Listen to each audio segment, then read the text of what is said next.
Ming first noticed it because the air in his room refused to move.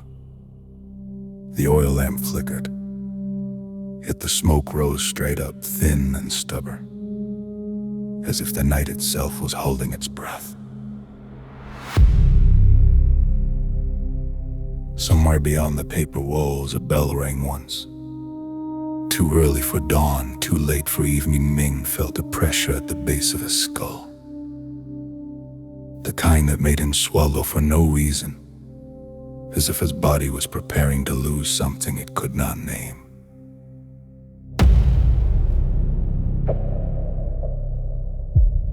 Outside, a figure passed the window. No footsteps, no shadow of a head.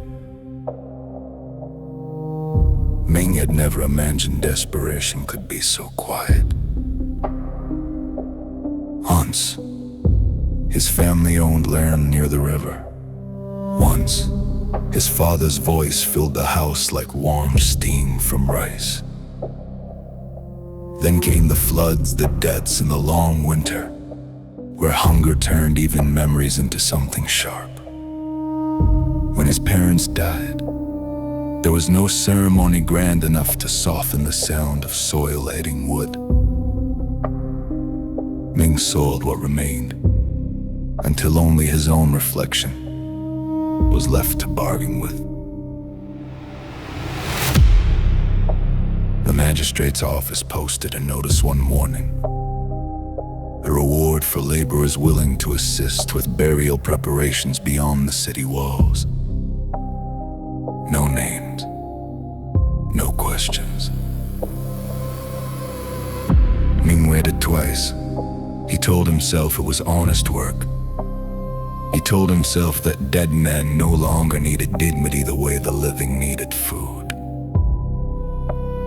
If the body's incomplete, does the spirit still know where to return?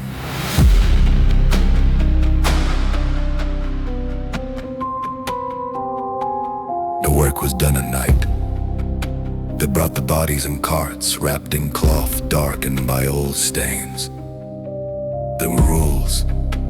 Do not count the corpses. Do not ask why some arrived bound. And never, ever separate what had already been separated. On the seventh night, the overseer handed Ming a blade, just one. The man said, the family paid extra. The body was already kneeling in the pit. The neck bore a faint red line. Ming's fingers twitched. This is wrong, he whispered. The overseer corrected him gently. This is necessary.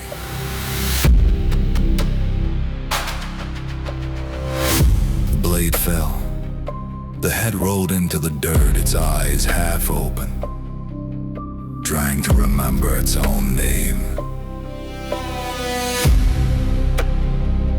It began with sounds, the dragging noise along the road.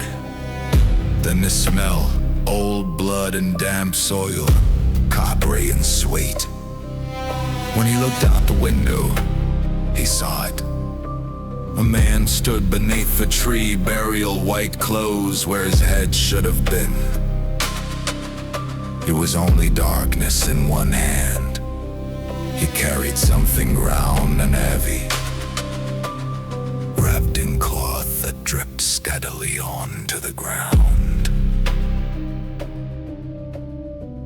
And knows who finished the work.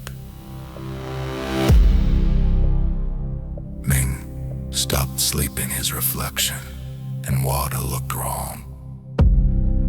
His neck too long, his face slightly misaligned. One evening, as the bell rang at the wrong hour again, Ming understood. The ghost was not there to kill it, was there to return what had been taken by force, by hunger, by choice.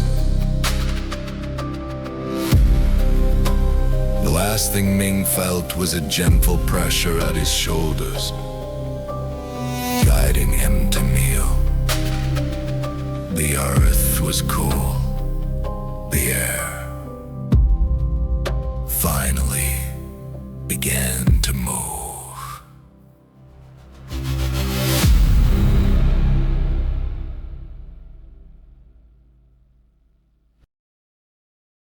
Some stories are meant to be remembered, not because they are true, but because they remind us of our mistakes.